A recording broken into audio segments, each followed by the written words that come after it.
मुमुक्षुर्वै शरणमहं प्रपद्ये मुमुक्षुर्वै शरणमहं प्रपद्ये। ॐ शान्तिः शान्तिः शान्तिः। गुरुर्ब्रह्मा गुरुर्विष्णु गुरुर्देवो महेश्वरः गुरुः साक्षात् परब्रह्म तस्मै श्री गुरवे नमः। अखण्डमण्डलाकारं व्याप्तं येन चराचरं तत्पदं दर्शितं येन तस्मै श्री गुरवे नमः। नारायणसमारम्भां श्रीशङ्कराचार्यमध्यमाम् अस्मदाचार्यपर्यन्तां वन्दे गुरुपरम्परां वन्दे गुरुपरम्पराम्। ॐ शान्तिः शान्तिः शान्तिः। भगवान दत्तात्रेय ने 24 गुरु बनाए, अर्थात इनसे उन्होंने शिक्षा ग्रहण की। उनके अब 8वें गुरु के बारे में विचार कर रहे हैं। वह है कपोता, है ना, कबूतर। कबूतर तो कबूतर से क्या शिक्षा ली? नाति स्नेह प्रसंगो वा कर्तव्यः क्वापि केनचित् कुर्वन् विन्देत संतापं कपोत इव दीनधीः। किसी से बहुत ज्यादा स्नेह नहीं करना चाहिए और अति प्रसंग भी नहीं करना चाहिए। अति प्रसंग का मतलब आसक्ति, बहुत ज्यादा डिटैचमेंट भी नहीं और बहुत ज्यादा स्नेह भी नहीं तो जैसे दीन धी मंद बुद्धि ना समझ कबूतर दुख को प्राप्त हुआ, वैसे ही सभी इस संताप को दुख को प्राप्त हो। अब एक कथा है, मैं कथा छोटी सी सुना देता हूँ, फिर आगे की बात करेंगे, क्योंकि हमारे लिए विस्तार से कहने की इसकी आवश्यकता नहीं है। सब समझदार हैं और जो भी गृहस्थ है उन सबके जीवन की घटना है। एक कबूतर था, उसका विवाह हो गया कबूतरी के साथ। ऐसे ही लिखा है इसमें, जो लिखा है मैं संक्षेप में सुना रहा, इसमें बड़ा विस्तार है। कबूतरी के साथ विवाह हो गया। अब पता नहीं पंडित जी कौन से आए होंगे विवाह करवाने के लिए, संस्कार कराने के लिए। दोनों बड़े प्रेम से रह रहे थे, पति पत्नी, गृहस्थ धर्म का पालन करते थे। दोनों में बड़ा प्रेम था। और यहाँ लिखा है कि कबूतर अपनी पत्नी की सारी इच्छाएं पूरी करता था, परिश्रम करके, मेहनत करके। शायद कोई ड्रेस अच्छी ला के देता होगा, सोने के आभूषण अच्छे ला के देता होगा, और तो क्या इच्छा होगी। दाना तो दोनों साथ ही चुनते थे। लेकिन यहाँ लिखा है बड़ी सुंदर, अगर इसको कहे तो बड़ा आनंद आता है। कैसे कैसे कहते हैं, यम यम वांछति सा राजन तर्पयन्ति अनुकंपितया। यानी जो जो कबूतरी को चाहिए था वो अनुकंपा से, बड़े प्रेम से कबूतर उसकी इच्छाएं पूरी करता था। खैर डिटेल में हम नहीं जाएंगे। समय आने पर उनके संतान हुई, दोनों के संतान हुए तो संतान के प्रति आसक्त हो गए दोनों। अब चूंकि संतान को पालना है तो और मेहनत करने लग गई। पहले कम मेहनत करते थे, साथ जाते थे, साथ आ जाते थे, मेहनत करके, परिश्रम करके, दाना चुग करके। अब चूंकि संतान भी हो गए तो ज्यादा मेहनत करने लग गए। दोनों जाते दाना चुग करके, अपने शावकों के लिए, बच्चों के लिए भी लेकर के आते, उनको खिलाते। अब मीठी मीठी उनकी बोली, कोमल कोमल उनका अंग स्पर्श, दोनों को बहुत आनंद आने लगा। एक दिन एक बहेलिया आ गया। बहेले ने जाल फैला दिया। वो बच्चों के थोड़ा सा पंख निकलना शुरू हो गया था, घोंसले से बाहर आना शुरू हो गया। माता पिता बड़े खुश थे उनकी तोतली बाणी सुन करके, कांव कांव सुन करके। तो वो दोनों बच्चे देखा कि दाना पड़ा हुआ है, और अपने नीड से बाहर निकल करके, घोंसले से बाहर निकल करके वो उस जाल में फंस गए। शाम को कबूतरी आई, देखा कि मेरे बच्चे नहीं हैं, कहाँ गए। अब बच्चों के लिए रोने लगी, छटपटाने लगी, चिल्लाने लगी, कातर भाव से इधर उधर देखने लगी। तो उसको उसके बच्चे उस जाल में फंसे हुए दिखाई दिए। अब कबूतरी को मालूम है कि तू भी जाएगी तो तू भी फंस जाएगी, बचेगी नहीं। ये मालूम होते हुए भी पुत्र मोह के कारण वो कबूतरी भी उस जाल में जाकर के फंस जाती है। कबूतर ने देखा ये क्या हो गया, मेरे बच्चे नहीं, मेरी पत्नी नहीं। तो कबूतर विलाप करता है। क्या करता है, थोड़ा सा सुना देता हूं, है ना। वैसे तो सुनाने की आवश्यकता नहीं, सबके अपने अपने अनुभव हैं। कहते कथा है कबूतर के माध्यम से, फिर भी सुना देता हूं। कहते हैं देखो, मेरी पत्नी मेरे अनुकूल चलती थी, मेरे अलावा किसी को भी कुछ नहीं मानती थी। अब बात सच भी हो सकती है और भ्रम भी हो सकता है। मेरे अलावा किसी को कुछ नहीं मानती थी, मेरे को ही सब कुछ मानती थी। अब ये घर सूना छोड़ के चली गई, मेरे को भी छोड़ के चली गई। सोहम शून्य गृहे दीनो मृतदारो मृत प्रजा। ये शून्य घर में मैं कैसे रहूंगा, मेरी पत्नी भी मर गई, मेरे बच्चे भी मर गए। अब भला मैं किसके लिए जीवन धारण करूं, और किसके लिए कमाने के लिए जाऊं, किसके लिए मेहनत करूं, किसके लिए परिश्रम करूं। वो लिखते हैं जिजी विषय किमर्थम वा विधुरो दुख जीवित। विधुर का जीवन तो दुखदायी होता है। विधुर समझते हैं, हाँ, जिसकी पत्नी मर जाती है विधुर, जिसका पति मर जाता है विधवा। तो विधुर का भी कोई जीवन है, व्यर्थ का जीवन है। और महाराज ऐसे बहुत विलाप किया उसने, और वो भी देख रहा है कि इस जाल में मैं जाऊंगा तो मैं भी फंस जाऊंगा, मैं भी मर जाऊंगा। जान रहा है, वो देख रहा है, लेकिन पत्नी और बच्चों का वियोग उससे सहन हुआ नहीं। वो भी जाल में जाकर के फंस गया। अब जो लुब्धक था, बहेलिया था, उसने सोचा मेरा काम हो गया, अब चलो यहां से। वो तो चला गया, लेकिन अब ये दत्तात्रेय देख रहे थे, इन्होंने इससे शिक्षा ली। देखो क्या कहते हैं, अब 2 श्लोक लास्ट के थोड़ा सा बता देते हैं।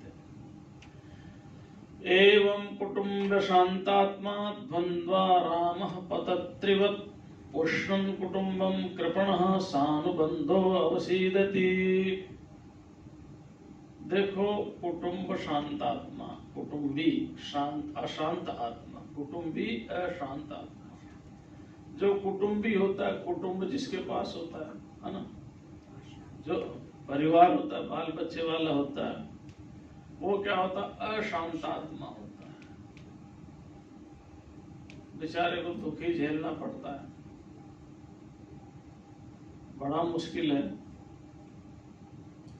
जितना बड़ा आदमी होगा उसको बॉडीगार्ड रखने पड़ते हैं, अपने घर के बाहर गार्ड रखता है,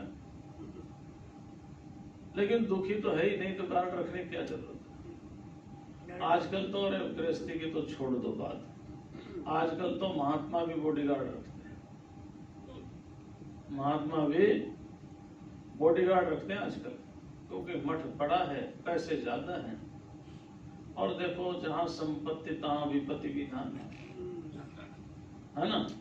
संपत्ति में विपत्ति है ही है, पता नहीं कौन क्या कर जाए, भय लगा रखा है, तो बॉडीगार्ड रखते हैं। कुछ तो स्टेटस सिंबल के लिए भी रखते हैं। ये संसार या भगवान की माया बड़ी कठिन है, बहुत कठिन है इसको पार जाना।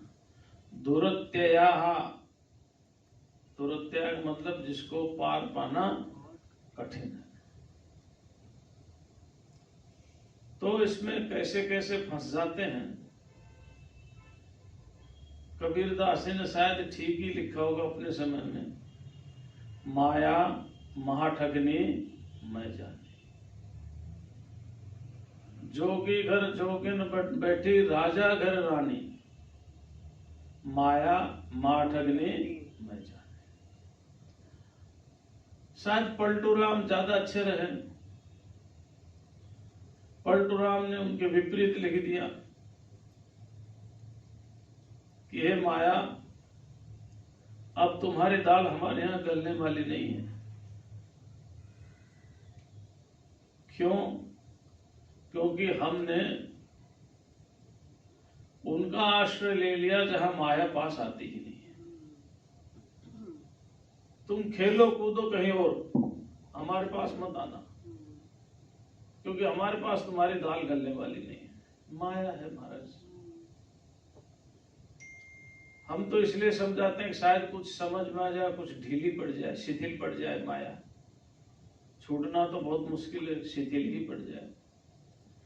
कौन ऐसा जिसको पुत्र के प्रति आसक्ति नहीं, पुत्री के प्रति आसक्ति नहीं, पत्नी के प्रति आसक्ति नहीं, पति के प्रति आसक्ति नहीं, धन के प्रति आसक्ति नहीं, जमीन के प्रति आसक्ति नहीं, मकान के प्रति आसक्ति,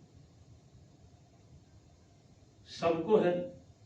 लेकिन इतना ढीली पड़ जाए कि उनके इधर उधर होने से आदमी मेंटल स्ट्रेस करके सुसाइड ना करे ना।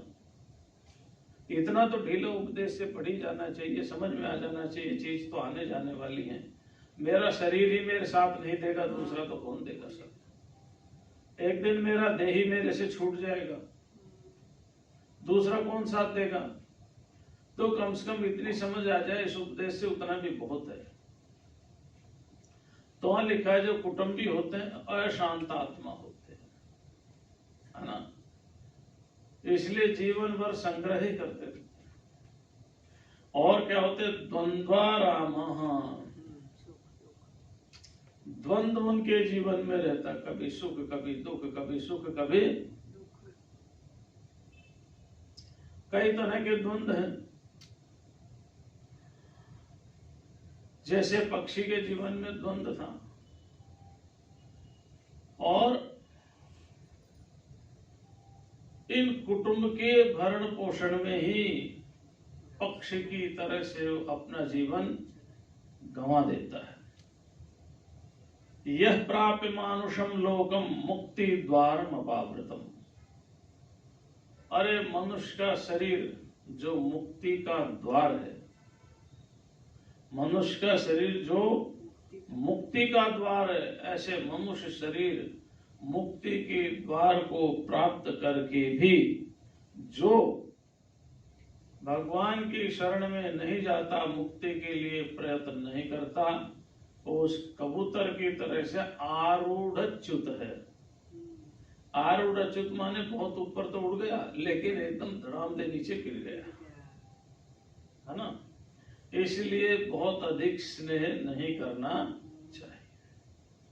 चलिए अब आगे गुरुओं की बात करते हैं। दूसरे गुरु बनाए महाराज अजगर को।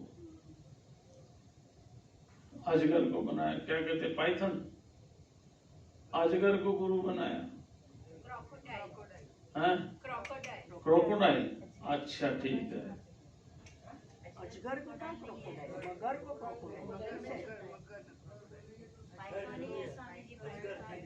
ठीक है, आप कुछ भी समझ लो ना। अजगर जो रहता ना वो पृथ्वी पर रहता है, नक्र जो होता है क्रोकोडाइल वो पानी में रहता है ना। घड़ियाल जिसको बोलते हैं, नक्र जिसको बोलते हैं, है ना? और नर्मदा में और चंबल में बहुत आयत में मिलते हैं। नर्मदा जी में भी क्रोकोडाइल बहुत मिलते हैं और चंबल में। अजगर मध्य प्रदेश का एक क्षेत्र है, वो वहां अजगर बहुत होते हैं और बाहर आ जाते हैं जमीन पर। आज वो पूरा रेंज सुरक्षित कर दिया गवर्नमेंट ने, लोग वहां स्पेशल अजगर देखने के लिए ही जाते हैं। हाँ, कई बार तो घरों पर आ जाते हैं। खैर चलो, ये तो अजगर की बात है। अही माने सर्प, है ना, महाअही सर्प की बात है। अब वो कुछ भी हो, उससे कुछ फर्क नहीं पड़ता, शिक्षा लेनी चाहिए। तो ये कहते हैं, हे राजन, कौन कह रहे हैं? दत्तात्रेय। किसको कह रहे हैं? यदु को। हे राजन, व्यक्ति को एक बात अच्छी तरह से समझ लेनी चाहिए। क्या? कि जैसे जीवन में दुख न चाहते हुए भी आते हैं, वैसे ही, ठीक वैसे ही, चाहे व्यक्ति भूलोक में हो, चाहे स्वर्गलोक में हो और चाहे नरक में हो, उसको सुख भी आएंगे, न चाहते हुए भी आएंगे। नरक में भी देखो, जैसे भूलोक में सुख दुख ज्यादा है, स्वर्ग में थोड़े सुख ज्यादा है, दुख कम है, नरक में दुख ज्यादा है तो कभी कभी नहीं तो फिर मुश्किल हो जाती है ना। तो कहीं पर भी हो, पूर्व कर्म के अनुसार जैसे दुख न चाहने पर आते हैं, कितना ही आप दुखों को रोकने का प्रयत्न करो, दुख रुकने वाले नहीं, आएंगे ही आएंगे। ऐसे ही एक बात पक्की दिमाग में बैठा लेनी चाहिए कि कर्मों के अनुसार कितना भी सुखों को रोकने की कोशिश करना, सुख भी जीवन में आएंगे ही आएंगे। इसलिए एक साधक को सुख दुख की चिंता छोड़ करके अपने जीवन का निर्माण करना चाहिए। सुख दुख की चिंता छोड़ करके अपने जीवन का निर्माण करना चाहिए।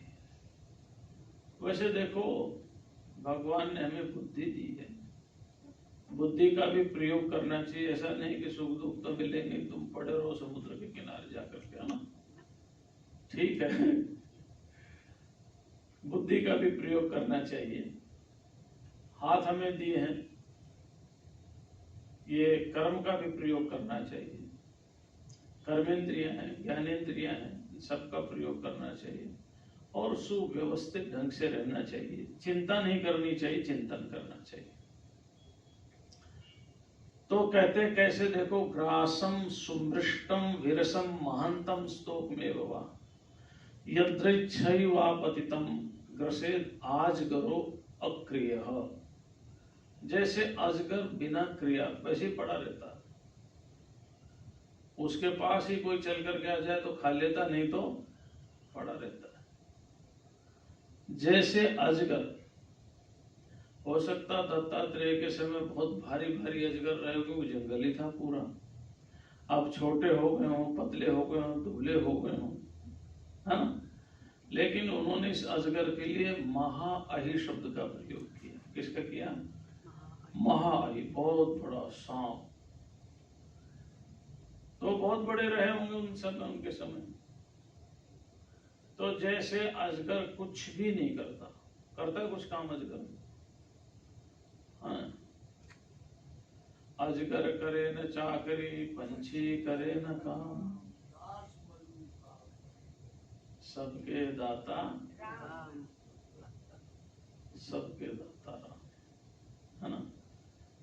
तो क्या करता है वह, उसको थोड़ा मिल जाए ज्यादा मिल जाए दोनों में संतुष्ट रहता है, और अपने आप आ गया तो ही कोशिश नहीं करता। ऐसे ही यति को थोड़ा मिल गया तो भी संतुष्ट रहना चाहिए, ज्यादा मिल गया तो भी उसको संसार खड़ा नहीं करना चाहिए, प्रपंच नहीं खड़ा करना चाहिए। प्रपंच किसे कहते हैं? संस्कृत में एक वर्ब रूट है, पची विस्तार है, विस्तार करना। प्रपंच का अर्थ हो गया विस्तार करना। और ये प्रपंच पंच चीजों से ही होता है, शब्द स्पर्श रूप रस और तो संसार का विस्तार नहीं करना चाहिए, उसको निश्चिंत रहना चाहिए। कभी कम मिल गया तो खा लो, कभी ज्यादा मिल गया तो ठीक है, निरंतर अहर्निश भगवान का चिंतन करना चाहिए। दूसरा क्या सीखा? दूसरा ये सीखा, अजगर को भोजन नहीं मिलता तो भी शांति से पड़ा रहता है। अगर किसी दिन किसी साधक को कुछ खाने को ना मिले तो भी वो शांति से रहे, भगवान का चिंतन करे। उसके लिए कोई बहुत ज्यादा दौड़ धूप ना करे कि अब रोटी नहीं मिली तो क्या करूं, परेशान हो जाऊं, फिर वो भागता फिरे। नहीं, अजगर से ये शिक्षा लो, कभी कभी नहीं मिलता तो भी अजगर वहीं शांति से रहता है, कहीं नहीं जाता। ऐसे ही साधक को किसी समय अगर ना भी मिले तो उसको भोजन के प्रति इतना आसक्त नहीं होना चाहिए कि वो भजन को ही छोड़ दे। अच्छा, ये तो अजगर की शिक्षा हो गई। और फिर मैंने समुद्र से शिक्षा ग्रहण की। क्या समुद्र से शिक्षा ग्रहण की? मुनि प्रसन्न गंभीरो दुर्विगाह्यो दुरत्ययः अनंत पारो यक्षोभ स्थितो युवार्णवः। मुनि को कैसा होना चाहिए? सागर की तरह से प्रसन्न गंभीर, है ना, प्रसन्न भी हो और गंभीर भी हो। एक साधक के अंदर की गहराई कोई ना जान पाए, कितना गहरा है वो। हाँ? जैसे सागर की, अब तो सागर की गहराई नाप देते हैं क्योंकि यंत्र आ गए। दत्तात्रेय जी के समय सागर की गहराई को नापता नहीं था। अब तो पृथ्वी का भी बता दिया कि पृथ्वी कितनी मोटी है। उस समय तो ऐसा था नहीं। तो जैसे सागर की गहराई नहीं नापी जा सकती, ऐसी एक साधक की गहराई भी नहीं नापी जा सके, नहीं पता चलता। हमारे यहाँ साधुओं में तो बहुत प्रसिद्ध उक्ति है, कहावत है। कहावत है कि घुटी हुई दवाई और मुड़ा हुआ सिर, इसका नहीं पता चलता क्या है ना। मुड़ा हुआ सिर माने एक सन्यासी दीक्षा ले लिया और दीक्षा लेकर के वो निरंतर साधना में है, पता नहीं हो उसकी गति कहां तक है, आप बाहर से नहीं पता लगा सकते। तो प्रसन्न हो रहना चाहिए साधक को, सदा प्रसन्न। कैसे प्रसन्न रहे? जैसे समुद्र में तरंगे आती हैं, बाहर बाहर है अंदर नहीं है ना। बाहर बाहर है, अंदर कोई तरंग नहीं, शांत एकदम। ऐसे प्रसन्न गंभीर दुर्विगाह्य, अथाह और अपार, जिसको कोई पार ना पा सके, जिसको कोई पार ना पा सके, ऐसा ही साधक को होना चाहिए। और दुरत्ययः, असीम, उसके ज्ञान की कोई सीमा न हो, अनंत परमात्मा को अनुभव। अनंत पारो यक्षोभ, और समुद्र कैसा है? अनंत है और अपार है और अक्षोभ, क्षोभ रहित है। क्षोभ समझते ना? हलचल। वर्षा के ऋतु में कितना ही पानी समुद्र में आता है, ग्रीष्म ऋतु में सूर्य के द्वारा कितना ही ले लिया जाता है, समुद्र उतना का उतना ही रहता है। आदमी ने तो थोड़ा समुद्र को कम कर दिया, आदमी ने तो कम कर दिया। अब जहां आप बैठे हुए हैं, हो सकता है यहाँ समुद्र हो, लेकिन पाट पाट करके कहीं पुल बना दिया, कहीं मिट्टी कूड़ा करकट डाल करके नई बिल्डिंग खड़ी कर दी समुद्र में। या समुद्र अपने आप में जब इच्छा करेगा तो अपनी जमीन ले लेगा, है ना? अतिक्रमण करोगे तो जब उसकी इच्छा होगी अपनी जमीन ले लेगा वो है। और उसको जमीन लेने के लिए ना सरकार के पास जाना पड़ेगा, ना न्यायालय में जाना पड़ेगा, ना किसी बदमाश का सहारा लेना पड़ेगा कि इतने पैसे देंगे मेरी जमीन खाली करा दो। वो अपने आप ही ले लेगा, बड़ा समर्थ है वो। तो समुद्र में कितनी नदियां गिरती हैं और कितना पानी समुद्र से सूर्य लेता है, लेकिन वो वैसा का वैसा ही रहता है, उसमें कोई क्षोभ पैदा नहीं होता। ऐसे ही साधक को रहना चाहिए, साधक को भी ऐसे रहना चाहिए। और क्या बताया? वही बताया जो मैंने आपको बताया। नारायण परो मुनि, मुनि को कैसा होना चाहिए? कितना भी उसके पास वैभव आ जाओ, कौन सा वैभव आएगा मुनि के पास भाई? सिद्धियों का, है ना? संकल्प से सब कुछ प्राप्त कर लेना, संकल्प से। रामायण में एक बहुत सुंदर प्रसंग है, अभी रामायण के 2-3 प्रसंग आएंगे, एक तो आएंगे मैं सुनाऊंगा। रामायण में एक प्रसंग है, गिरीश भाई आप ध्यान से सुनना, क्योंकि अभी जो चुनाव है ना, तो हम तो किसी का दोष नहीं देते, क्योंकि हमारा हिंदू समाज जाति में बट गया, संप्रदाय में बट गया, तो एक होना बड़ा मुश्किल है। वो एक है, हमारा एक होना मुश्किल है, इसलिए कुछ नहीं कह सकते।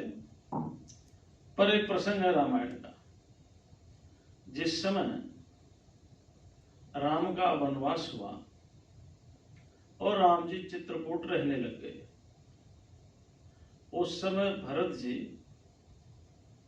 राम जी को वापस लाने के लिए चित्रकूट जाते हैं और प्रयागराज में भरद्वाज ऋषि के यहाँ वो रुकते हैं। रामायण में वर्णन है पूरा का पूरा। भरद्वाज का स्वागत करने के लिए ना, भरत का स्वागत करने के लिए भरद्वाज ने रिद्धि सिद्धि दोनों को बुला लिया और कहने लगे, देखो जिसको जैसी इच्छा हो वैसी सुविधा कर दो। अष्ट सिद्धि नवनिधि, अपने तपोबल से। अब वहां लिखा है रामायण में, कहीं पर तो इक्षुरस की नदी बह रही थी, है ना? कहीं पर अंगूर की संतान है, उसकी भी नदी बह रही थी, है? शराब की। कहीं पर पवित्र जल की नदियां बह रही थी। जो जैसा संकल्प लेकर बैठा था उसके सामने वैसी सुविधा थी। बड़ा वर्णन है वहां, तो मैं इतना वर्णन करूंगा नहीं, ज्यादा हो तो पढ़ लेना, वहां पर बड़ा वर्णन है। सभी प्रकार का व्यंजन वहां पर उपस्थित था, सोने की थालियों में। आहा, तो वहां लिखा है, भरत ने कुछ भी स्वीकार नहीं किया। एक ऋषि का आतिथ्य स्वीकार किया। आतिथ्य में क्या होता है? जल होता है, कंदमूल, फल होते हैं ऋषि के आतिथ्य में। और तीनों माताओं ने भी और शत्रुघ्न ने भी ऋषि का आतिथ्य स्वीकार किया। रिद्धि सिद्धि से जो भी कुछ उपस्थित हुआ था कोई स्वीकार नहीं किया। अब वहां रामायण में लिखा है, बहुत लोगों ने सोचा कि क्या करेंगे वहां जाकर के, यहीं रह जाए तो अच्छा है। लिखा है वहां पर, रामायण में लिखा है कि राम जी को लाकर के क्या करेंगे, क्या करेंगे अयोध्या जाकर के। इतना ऐश्वर्य, इतना भोग, इच्छा के अनुसार सब कुछ मिल रहा है।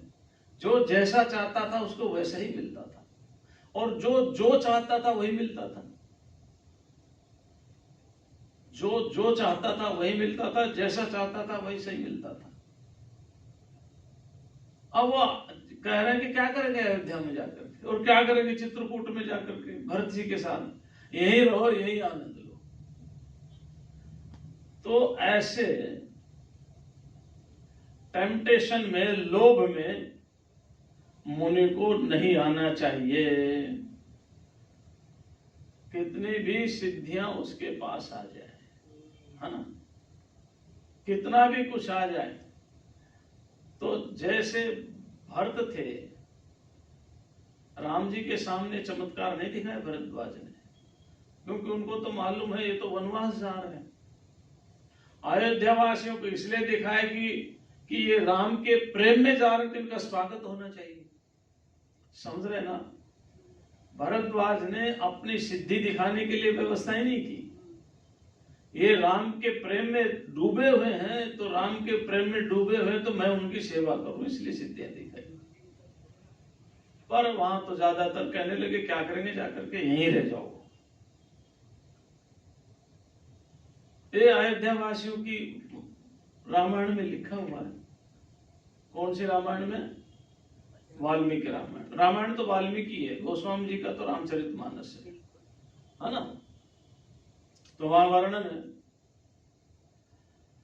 तो मुनि को कैसा होना चाहिए? भरत की तरह से सब कुछ उपस्थित है, लेकिन स्वीकार क्या है? ऋषि का आतिथ्य, यानी कंद, मूल, फल और जल, बस। उसके अलावा कोई स्वीकार नहीं किया। तो एक साधक के सामने सब कुछ उपस्थित होते हुए भी उसको अपनी सिद्धियों को दिखाना नहीं चाहिए। बड़ा कठिन है। अच्छा, मैंने पतंगे से भी शिक्षा ली। पतंगे की बात कर लेते हैं। आहा, क्या शिक्षा ली पतंगे से? अभी वैराग्य के प्रकरण है, और सन्यासी सामने होते तो जरा ज्यादा व्याख्या करते, ज्यादा अच्छी व्याख्या करते। अब तो वैराग्य सामने है ही नहीं, इसलिए सहज व्याख्या कर देते हैं। किसको वैराग्य दिलाए? तो यहां लिखा है, दृष्ट्वा स्त्रियं देव मायां तद्भावैरजितेन्द्रियः प्रलोभितः पतन्त्यन्धे तमस्यग्नौ पतंगवत्। देखो, एक बात ध्यान रखना, यहां जब स्त्री का नाम आए तो पुरुष का नाम भी अपने आप जोड़ लेना, ठीक है ना? अपने आप जो स्त्री का क्यों लिया? क्योंकि वो कोमल है और वो जल्दी बातों पर विश्वास करती, पुरुष की बातों पर बहुत जल्दी विश्वास करती है। इसलिए सबसे ज्यादा धोखा नारी को ही होता है ना? बहुत जल्दी विश्वास करती है, कोमल है, विश्वास जल्दी करती है। परमात्मा ने उसको बनाया प्रेम के लिए। अगर नहीं बनाया होता तो संसार चल नहीं सकता था। एक छोटे बच्चे को मां ही पाल सकती, पिता नहीं पाल सकता, क्योंकि उसमें करुणा है, उसमें प्रेम है, उसमें दया है, उसमें प्रदान करने की शक्ति है। इसलिए बच्चा पलता है, बड़ा होता है और संसार चल रहा है। तो इसलिए जहां स्त्री का नाम हो वहां पुरुष भी जोड़ लेना। देखो एक प्रसंग है रंभा का और सुखदेव का, है ना। कभी कभी अप्सराएं ऋषियों को मार्ग से हटा देती हैं, कभी कभी ऋषि भी अप्सराओं को मार्ग से, ऐसा पुराणों के अनुसार है। जैसा पुराणों में वर्णन है, अब हमें मालूम नहीं कितना सही कितना गलत है। लेकिन रंभा का और सुखदेव का एक संवाद है बड़ा प्यारा। उसमें जहां नारी के शरीर की निंदा की गई, वहां पुरुष के शरीर की भी निंदा की गई।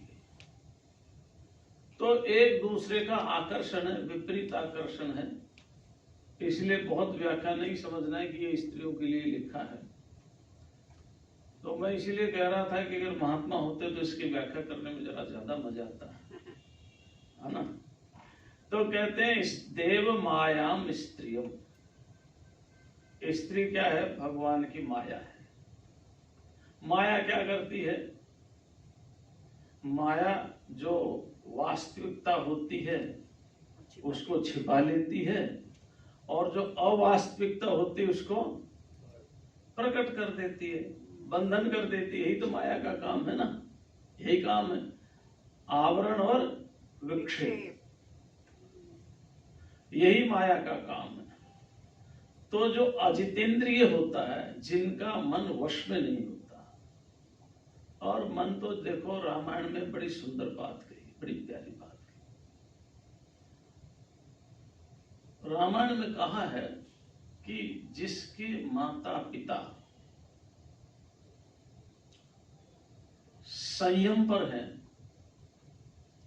उनका ही मन संयम पर रहता है। रामायण में लिखा है। तो अब वो सारा प्रसंग तो महात्मा होते तब सुनाते, अब तो संक्षेप में 2-4 मिनट सुन लो बस। तो क्या जो अजितेंद्रिय होता है वो इनके भावों, भाव माने हाव भाव, चेष्टाएं, उनकी मधुर आवाज, उनकी चेष्टाएं, उनसे प्रलोभित हो जाता है, फंस जाता है। देखो कोई किसी को फंसाता नहीं, ये शास्त्र की बात है। आदमी अपनी कमी से ही कहीं जाकर के फंसता है। किसी को कोई कुएं में गिरता नहीं है, खुद ही जाके गिरता है। जब किसी के मन में लोभ होगा तो फंसेगा, लोभ नहीं होगा तो क्यों फंसेगा? तो कहते हैं कि वो क्या है? पतंती अंधे। वो मानो उनकी आंखें फूट गई और एक अंधे कुएं में गिर गए। वो गिर जाते कैसे? तपस्यग्नौ पतंगवत, जैसे अग्नि है, अग्नि के रूप पर मोहित होकर के पतंग अग्नि में जल करके भस्म हो जाते हैं। रूप पर मोहित होकर के। महाभारत में और आचार्य शंकर ने विवेक चूड़ामणि में एक श्लोक लिखा है। वो कहते हैं कुरंग मातंग पतंग भृंग मीना हता पंचभिरेव पंचः एक प्रमादिशतु कथन हन्यते यसेवते पंचभिरेव पंचः, है ना। तो यहाँ पर पतंग की बात कही। जैसे रूप पर आसक्त होकर के पतंग अपने प्राणों को गवा देता है, ऐसे रूप पर आसक्त होकर के साधक भी अपने जीवन को बर्बाद कर देता है। ठीक ऐसे ही भर्तृहरि ने एक श्लोक लिखा, बड़ा प्यारा लिखा है, बड़ी आनंद की बात है। वो लिखते हैं पारा विश्वामित्र पराशर प्रभृतयो वातांबुपर्णाशना। विश्वामित्र पराशर प्रभृतयो वातांबुपर्णासना तेपि स्त्रीमुख पंकजं सुललितं दृष्ट्वैव मोहंगता शाल्यन्यं सकृतं पयोदधियुतं भुञ्जन्ति ये मानवः तेषाम् इंद्रिय निग्रहो यदि भवेत् विंध्यस्तरेत सागरम। आहा हा हा हा। चलो व्याख्या नहीं करेंगे, है ना, आप समझदार हैं, समझते रहना, आगे बढ़ते हैं। फिर लिखा आदमी कहां कहां फंसता है। ये संसार की जितनी भी चीजें हैं उनमें ही फंस जाता है। सारा नाम लिखा हुआ है इसमें, और कैसा लिखा है, माया रचितेषु मूढ़। मूढ़ जो होता है ना, मोहासक्त, वो माया से रचित जो संसार है उसमें फंस जाता है, बुरी तरह फंस जाता है। और जैसे नष्ट दृष्टि ही, जिसकी दृष्टि नष्ट हो गई, दृष्टि माने अज्ञान से, है ना, दृष्टि माने अज्ञान से, दृष्टिम ज्ञानमयं कृत्वा, ज्ञान से है। तो जिसकी दृष्टि नष्ट हो गई है, देखने की शक्ति खत्म हो गई है, तो देखने का अर्थ है ज्ञान से। जिसकी ज्ञान नहीं है, समझ नहीं है, बुद्धि नहीं है, खराब हो गई, तामसिक बुद्धि हो गई है, तमोगुण से युक्त हो गया, वो पतंगवत नश्यति, वह उस पतंगे की तरह से ही नाश को प्राप्त हो जाता है। अब देखो आगे चलते, क्योंकि इस पर हम ज्यादा व्याख्या करेंगे नहीं, हमारे सामने वैराग्य के पात्र कम है ना। देखो एक बात बताएं, जब साधु होते हैं ना सामने, या ब्रह्मचारी होते हैं, तो प्रवचन उनके ढंग का होता है, क्योंकि उनको इधर नहीं आने देना, तो उनको मन को तैयार किया जाता है। तो इसलिए हमारे यहाँ पहले जब कोई महात्मा बनने की सोचता था तो सबसे पहले उसको योग वासिष्ठ पढ़ने के लिए दिया जाता था। योग वासिष्ठ में वैराग्य की बहुत बातें हैं, इसलिए दिया जाता था कि भाई समझ लो, हाँ, ताकि फिर कहीं इधर उधर भटक करके जिंदगी बर्बाद न कर दो। नहीं, दो प्रकार का मार्ग हमारे यहाँ बताया गया है। दोनों ही प्रकार के मार्ग में कल्याण होता है। आत्मज्ञान कहो, परमात्मा की प्राप्ति कहो, दोनों ही प्रकार के मार्ग में होता है। एक है प्रवृत्ति मार्ग और एक है निवृत्ति मार्ग। प्रवृत्ति मार्ग में गृहस्थ धर्म है, निवृत्ति मार्ग में संन्यास है। अपने अपने मार्ग पर चलते रहे तब, और अपने अपने मार्ग से भटक ना जाए, इसलिए जो जैसा होता है उसको उसके अनुसार उपदेश दिया जाता है। चलिए आगे चलते हैं, एक गुरु जी से और बात कर लेते हैं, फिर बाद में कल करेंगे। अभी तो कई हो गए गुरु जी, आज तो 8 हो गया।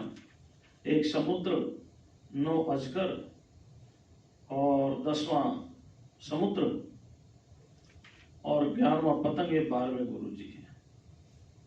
फिर बच गए 12, और दिन भी बच जाएंगे अपने पास 5, है ना। धीरे धीरे धीरे धीरे चलेंगे। 12वें गुरु जी की बात करते हैं। वैसे पूरी तो नहीं हो पाएगी, कल भी करेंगे इस पर विचार, है ना, थोड़ा सा आज कर लेते हैं। पर एक बात जरूर है, कोई भी हो, किसी भी मार्ग में जाए, चाहे वो प्रवृत्ति मार्ग से जाए, चाहे वो निवृत्ति मार्ग से जाए थोड़ा सावधान होकर, सजग होकर के चले, क्योंकि हर जगह हाँ स्लीपिंग है, रिपटन है हर जगह। आप प्रवृत्ति मार्ग में जाएंगे तो आपको स्वर्ग का प्रलोभन दिया जाएगा, है ना। आप ये कर्म करो, आपको स्वर्ग मिलेगा। फिर स्वर्ग की विशेषताएं बताई जाएंगी, ना वहां जरा है, ना वहां मृत्यु है, न वहां रोग है, न वहां भय है ना। ये विशेषताएं बताई जाएंगी, लेकिन विशेषताओं के साथ ये नहीं बताया जाएगा कि आप वहां रहेंगे कितने दिन, है ना। इसलिए संस्कृत में देवताओं के लिए कुछ 2-3 शब्द प्रयोग किया जाता है। एक तो अमर, अमर अमर तो आपने सुन ही रखा है ना। एक अजर, अजर माने जिसमें जरा ना आए, बुढ़ापा ना आए, तो उनके लिए प्रयोग किया जाता है भी वो अजर है। अजर माने देवता। क्यों है अजर? बुढ़ापा नहीं आता है। तो आदमी सोचता है कि भगवान को तो बाद में देखेंगे, पहले ऐसी जगह चले जहां बुढ़ापा ही ना आए और मनोवांछित फल मिलता रहे। मृत्यु रहेगी नहीं, बुढ़ापा रहेगा नहीं, रोग रहेंगे नहीं,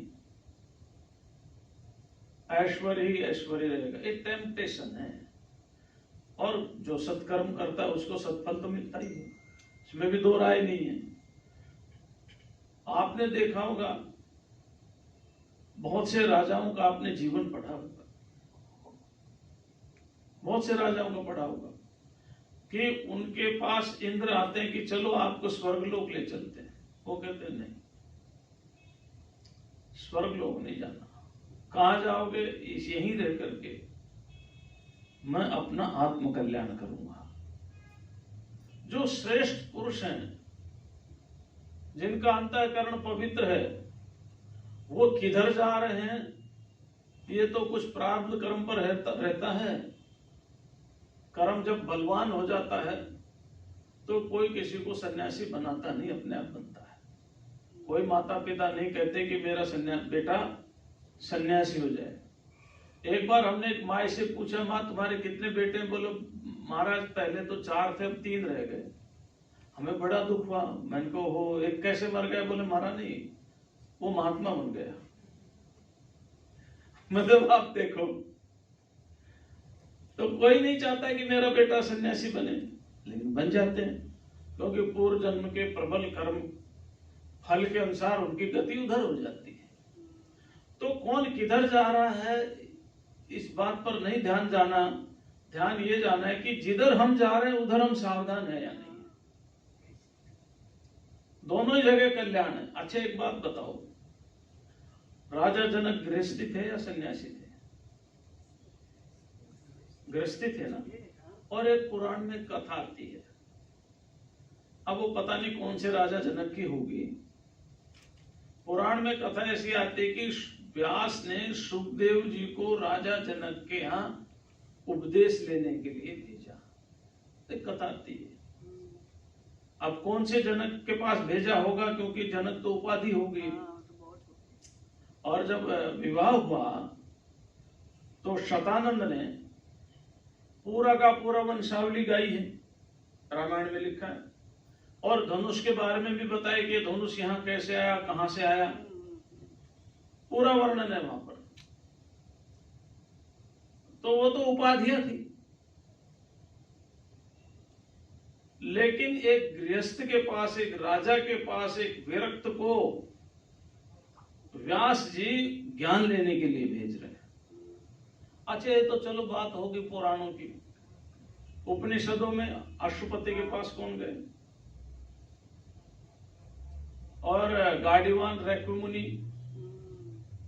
तो बात यह है कि अपने अपने मार्ग में चलते रहो, आपका कल्याण हो जाएगा। अब और ज्यादा नहीं कहेंगे, अगले गुरु की चर्चा कल करेंगे। आज इतना ही। ओम शांति शांति शांति।